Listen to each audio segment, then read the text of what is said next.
Want to shop Walmart Black Friday deals first? Walmart Plus members get early access to our hottest deals. Join now and get 50% off a 1-year annual membership. Shop Black Friday deals first with Walmart Plus. See terms at walmartplus.com. Hey, it's Austin James. Yes, I'm living with diabetes, but it doesn't have to define me. Thanks to the Freestyle Libre 3 Plus sensor, I get real-time glucose readings throughout the day. The Freestyle Libre 3 Plus sensor is small and easy to wear, giving me the freedom to focus on my life as a parent and a musician. Now this is progress. You can get a free sensor at freestylelibre.us. Offer available for people who qualify. Visit myfreestyle.us to see all terms and conditions. Certain exclusions apply. Data on file. Abbott Diabetes Care. For prescription only. Safety info found at freestylelibre.us. Hello, everybody, and welcome back to another bonus episode as we produce each Sunday here on ORD. I'm your host, Greg Audino, and in this week's bonus episode, I'll be sharing audio from a previously aired episode of our health show, Optimal Health Daily, which I highly recommend checking out if you are looking for great articles and advice brought to you by Dr. Neil Malik, our host over there, who does a really terrific job. Let's hear what he has for us this time as we optimize your life. The One Thing That Makes for a Happier, Longer Life by Dr. Jenny Brockis of drjennybrockis.com. In 1938, a group of researchers began a longitudinal study to answer the question, what makes a good life? Was it being born with a silver spoon in your mouth, having a good education and finding a well-paid job? Was it enjoying high social status and all the freedoms wealth can bestow? Or was it something else? They discovered the answer. The study is still ongoing, with a number of the original cohort still participating in the biannual survey and now joined by their offspring and their partners. In my book, Thriving Mind, I explore the concept of happiness, what it is, why we think we have to pursue it, and what enables us to be happier. The answer is discussed by Robert Waldinger, the current and fourth director of the Harvard Adult Development Study, in his TED Talk, where he explains it's the quality of our closest relationships that have the biggest impact on our health and happiness. He said, quote, "How happy we are in our relationships has a powerful influence on our health. The best predictor at age 50 of your physical health at age 80 isn't your cholesterol level, but how satisfied you are in your relationships with your family, friends, and community." End quote. Being happy is one thing, but what about how long you're going to live? Is there one thing that might determine how likely it will be for you to live well into your hundreds, happy and well, and with your brain intact? Again, research suggests there is. You may have heard of the blue zones. These are the 5 diverse areas around the world where many of the inhabitants are centenarians. There is the island of Okinawa in Japan, Ikaria in Greece, Loma Linda in the US, the Nicoya Peninsula in Costa Rica, and Oligostra in Sardinia. These 5 zones have been found to share certain common characteristics. The inhabitants eat a diet based on fresh, locally sourced produce that's predominantly plant-based. They exercise a lot, not by going to the gym necessarily, but by remaining active and walking every day. They drink moderate amounts of alcohol. They get plenty of good quality sleep. Faith is important to many, and they have a strong social network of extended family members and community, meaning they are cared for by those who know them, love them, and value them. Susan Pinker, organizational psychologist and author of The Village Effect, How Face-to-Face Contact Can Make Us Healthier and Happier, in her TED Talk explains how her curiosity to understand why, as a whole, those born genetically female live 6 to 8 years longer than those born genetically male took her to Sardinia, one of the blue zones. Sardinia is only about 350 kilometers from the mainland of Italy, and yet the island has 6 times as many centenarians as Italy, and is the only place in the world where those born genetically male live as long as those born genetically female. Why? Beyond all other lifestyle factors you might expect and having close personal relationships, there is another social factor at play. The top place goes to your level of social integration. Your social what? Your social integration. It's about how much you interact with others around you. Like talking to the person operating the checkout stand at the supermarket.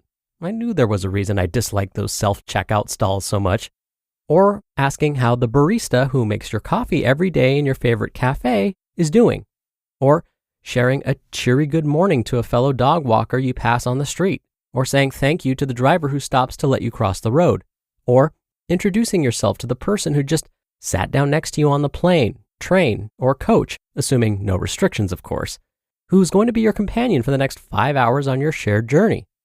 Of course, this does depend on your personality and culture. When I suggested to one of my brothers how chatting to strangers or people we bump into regularly during the course of our day could make us feel good about ourselves, he was horrified. "Why on earth would I do that?" he asked. "People would think I was peculiar." Yes, he's British, and well, born British myself, having now lived in Australia for many years, I will pretty much happily chat with anyone, or at the very least, smile in acknowledgement of their presence. When I lived in the UK, I was a regular commuter on the London Underground, where the unspoken rule was to sit in stony silence for the entire journey. No one made eye contact or spoke to anyone else, preferring to sit either eyes closed, earphones in place, listening to music, or reading their newspaper and folding the pages over to prevent annoying neighbors from trying to read it too. Why this is important? It's not just about living longer. Loneliness has been described as a public health hazard and is a growing problem. Our wonderful technology allows us to connect with others in an instant, and yet can leave us with a growing sense of disconnect. Have you ever found yourself so engrossed in your social media feed on your work commute, you become oblivious to the people and what's happening around you? A few years ago, I was on a bus in northern Japan en route to the airport. We traveled through areas of forest, passing by rivers and countryside dotted with villages. It was an exquisite landscape that the two young siblings sitting in the row on the other side of the bus from me failed to notice at all, because they were totally focused on their online games on their phones for the entire journey. Failing to connect with others regularly, face to face, can damage our health, our mental well-being, our cognition, and may shorten our lives. We are social beings, and feeling isolated, whether through circumstance, working from home, or living in prolonged periods of lockdown, is doing us harm. While Zoom calls and team meetings can help, unless you've applied a cat filter, they're not quite as good as being in the room together. While debate rages on whether we will ever return to the previous way of working in an office or not post-COVID, the real urgency lies in ensuring we continue to enjoy a sense of connection and have opportunities for social integration. Whether you are sharing a smile, a joke, or a story, this is what elevates levels of those feel-good neurochemicals essential to your mental well-being. We get an extra surge of dopamine that makes us feel great, and oxytocin that helps us feel connected to the person we are with, building trust and mutual respect. For employers, executives, team leaders, and entrepreneurs, it's essential our health and well-being continue to take center stage. This will include nurturing a psychologically safe working environment that promotes positive, meaningful connection, mental well-being, and happiness. You just listened to the post titled, "The One Thing That Makes for a Happier, Longer Life" by Dr. Jenny Brockis of drjennybrockis.com. Want to shop Walmart Black Friday deals first? Walmart Plus members get early access to our hottest deals. Join now and get 50% off a 1-year annual membership. Shop Black Friday deals first with Walmart Plus. See terms at walmartplus.com. Is your cold making it hard for you to get to sleep and leading to a bad morning? Switch to Mucinex Night Shift for fast, powerful nighttime multi-symptom cold and flu relief. Mucinex Night Shift fights your worst nighttime symptoms to help you get to sleep and wake up ready to go. Mucinex Night Shift. It's comeback season. Use as directed. Is it time to reimagine your future? The right business skills may make a difference in your career.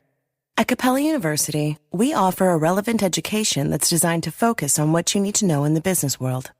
We'll teach professional skills to help you pursue your goals, like business management, strategic planning, and effective communication. And you can apply these skills right away. A different future is closer than you think with Capella University. Learn more at capella.edu. Dr. Neal here for my commentary. It's true, as Dr. Brockis said, one of the key components of living longer, happier lives is staying social. In today's post, Dr. Brockis mentioned that staying social helps us feel good, which definitely improves our feelings of well-being. But when it comes to dementia and Alzheimer's prevention, researchers suspect that there are possibly 2 reasons why staying social may be helpful, especially as we get older. One reason is that even casual social relationships can include exposure to different ideas, different information, activities that we're not used to, verbal and facial cues, different speech patterns. And these kinds of interactions can help the brain stay alert, especially when compared to more comfortable exchanges with immediate family members, the ones, we're used to seeing every day. And second, it may help by directly increasing connections between brain cells and may even help the brain repair itself. If the brain can repair itself, well, now the risk of Alzheimer's and dementia go down.